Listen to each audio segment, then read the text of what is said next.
દિલ્હીની તિહાડ જેલમાં કેદ મહાટક સુગેશ ચંદ્રશેખરે કેન્દ્રીય નાણામંત્રી નિર્મલા સીતારામનને પત્ર લખ્યો છે અને પોતાની કરોડોની આવક પર 7,640 કરોડ રૂપિયાનો ટેક્સ ચૂકવવાની ઓફર કરી છે। સાથે જ વિદેશમાં તેના કયા સ્થળે ધંધા ચાલી રહ્યા છે તેની પણ વિગતો જાહેર કરી છે।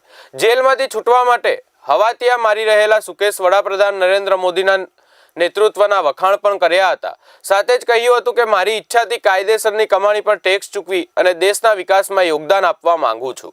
સુકેશે વધુમાં ખુલાસો કર્યો કે તેનો વ્યવસાય અમેરિકા, સ્પેન, બ્રિટન, હોંગકોંગ અને દુબઈમાં છે, જેમાં એલએસ હોલ્ડિંગ્સ ઇન્ટરનેશનલ અને સ્પીડ ગેમિંગ કોર્પોરેશન કંપનીઓ પણ સામેલ છે। આ કંપનીઓ મુખ્યત્વે નવાદ અમેરિકા અને બ્રિટિશ વર્જિન દ્વીપ સમૂહમાં રજિસ્ટર છે। આ કંપનીઓ ઓનલાઈન ઓફલાઈન ગેમિંગ, સટ્ટાબાજી જેવા વ્યવસાય સાથે જોડાયેલી છે, જેનું રજિસ્ટ્રેશન 2016માં કરાવ્યું હતું।